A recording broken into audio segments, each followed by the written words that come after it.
தங்க கடத்தல் வழக்கில் சிக்கிய நடிகை ரன்யா ராவ் விசாரணையின் போது தாக்கப்பட்டதாக புகைப்படம் வெளியாகி சர்ச்சையை ஏற்படுத்தியது.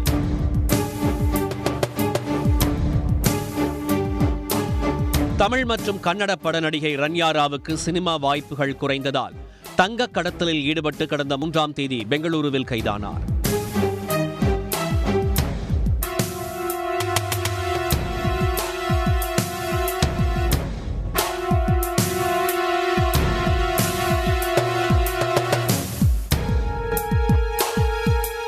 துபாயிலிருந்து ரகசியமாக 15 கிலோ தங்கத்தை கடத்தி வந்த அவரை வருவாய் புலனாய்வு பிரிவு அதிகாரிகள் மடக்கி பிடித்தனர்.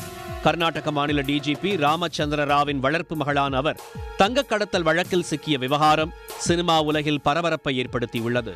பெங்களூருவில் உள்ள அவரது வீட்டிலும் டிஆர்ஐ அதிகாரிகள் சோதனை நடத்தி 5 கோடி அளவுக்கு நகை மற்றும் பணத்தை பறிமுதல் செய்தனர். கைதான நடிகை பின்னர் நீதிமன்றத்தில் ஆஜர்படுத்தப்பட்டு சிறையில் அடைக்கப்பட்டார். அவர் கடந்த 15 மாதங்களில் 40க்கும் மேற்பட்ட தடவை வெளிநாடுகளுக்கு சென்றிருப்பது தெரிய வந்துள்ளது. எனவே ஒவ்வொரு முறையும் கணிசமான அளவுக்கு தங்கம் கடத்தி இருப்பது உறுதியாகியுள்ளது.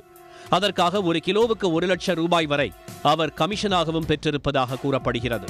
எனவே ரன்யாவின் பின்னணியில் கர்நாடக அரசியல் புள்ளி மற்றும் சர்வதேச கடத்தல் கும்பல் இருப்பதாக டிஆர்ஐ கருதுகிறது. எனவே அவரை காவலில் எடுத்து விசாரிக்க அனுமதி கோரி பெங்களூரு நீதிமன்றத்தில் மனு செய்தனர். அதன் மீது நேற்று மீண்டும் விசாரணை நடைபெற்றது. அப்போது நடிகைக்கு தேச விரோத சக்திகளுடன் தொடர்பிருக்கலாம் என்றும் கடந்த 6 மாதங்களில் 27 முறை துபாய் சென்று திரும்பி இருப்பதாகவும் அவரது பாஸ்போர்ட்டில் ஹர்ஷ்வர்தனி ராவ் என பெயர் இருப்பதாகவும் டிஆர்ஐ தரப்பில் நீதிமன்றத்தில் தெரிவிக்கப்பட்டது. அதைத் தொடர்ந்து ரன்யாவை 3 நாள் காவலில் எடுத்து விசாரிக்க அனுமதி அளித்து நீதிபதி உத்தரவிட்டார். அதன் பேரில் அவரை ரகசிய இடத்துக்கு அழைத்து சென்று டிஆர்ஐ அதிகாரிகள் விசாரணை நடத்தி வருகின்றனர். இதற்கிடையில் நடிகை ரன்யா விசாரணையின் போது தாக்கப்பட்டதாக சர்ச்சை ஏற்பட்டுள்ளது.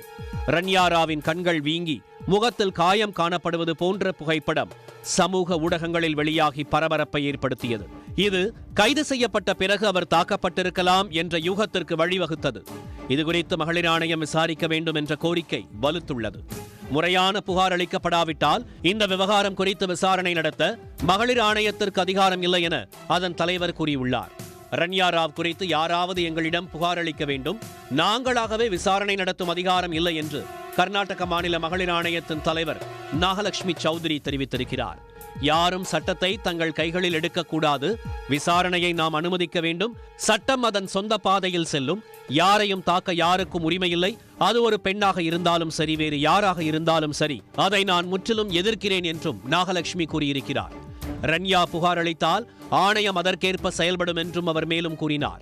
இந்த விஷயத்தை விசாரிக்குமாறு கமிஷனுக்கு அவர் கடிதம் எழுதாவிட்டால் அல்லது எனக்கு கடிதம் அனுப்பாவிட்டால் அவருக்கு உதவவும் அவருக்கு ஆதரவளிக்கவும் முறையான விசாரணை நடத்தவும் அறிக்கை சமர்ப்பிக்கவும் சம்பந்தப்பட்ட அதிகாரிகளுக்கு நாங்கள் கடிதம் எழுதுவோம். கமிஷனால் செய்யக்கூடியது அவ்வளவுதான் என்றும் அவர் தெரிவித்தார். இதற்கிடையே நடிகையுடன் அவரது கணவர் ஜதினும் அடிக்கடி வெளிநாடு சென்றுள்ளார். தங்க கடத்தலுக்கு அவரும் உதவியிருக்கலாம் என கருதப்படுவதால் அவரையும் கைது செய்ய டிஆர்ஐ தரப்பில் நடவடிக்கை தீவிரமடைந்துள்ளது. ரன்யாவுக்கும் ஜதினுக்கும் கடந்த 4 மாதங்களுக்கு முன்புதான் பெங்களூருவில் ஆடம்பரமாக திருமணம் நடைபெற்றது. அதன் பின்பு நடிகை தங்க கடத்தலில் ஈடுபட்டது எப்படி என்ற முழு விவரத்தையும் அம்பலப்படுத்த புலனாய்வு அதிகாரிகள் நடவடிக்கை மேற்கொண்டுள்ளனர். துபாய் மட்டுமின்றி மத்திய கிழக்கில் உள்ள பல நாடுகளுக்கும் அதிகமாக சென்றதாகவும் அமெரிக்கா மற்றும் ஐரோப்பிய நாடுகளுக்கு சென்றதாகவும் விசாரணையின் போது ரன்யா தெரிவித்தார். தற்போது மிகவும் சோர்வாக இருப்பதால் அது குறித்த விவரங்களை தெரிவிக்க இயலாது, தனக்கு ஓய்வு தேவை என்றும் விசாரணையில் கூறினார். எனவே ரன்யாவின் தங்க கடத்தல் என்பது பன்னாட்டு கடத்தலாக மாறியிருப்பதால் அதன் பின்னணியில் சர்வதேச கடத்தல் கும்பல் இருப்பது உறுதியாக இருப்பதால் இந்த விவகாரத்தில் தோண்ட தோண்ட திடுக்கிடும் தகவல்கள் வெளியாகலாம் என எதிர்பார்க்கப்படுகிறது. உடனுக்குடன் செய்திகளை தெரிந்து கொள்ள சன் நியூஸ் பெல் ஐகானை கிளிக் பண்ணுங்க.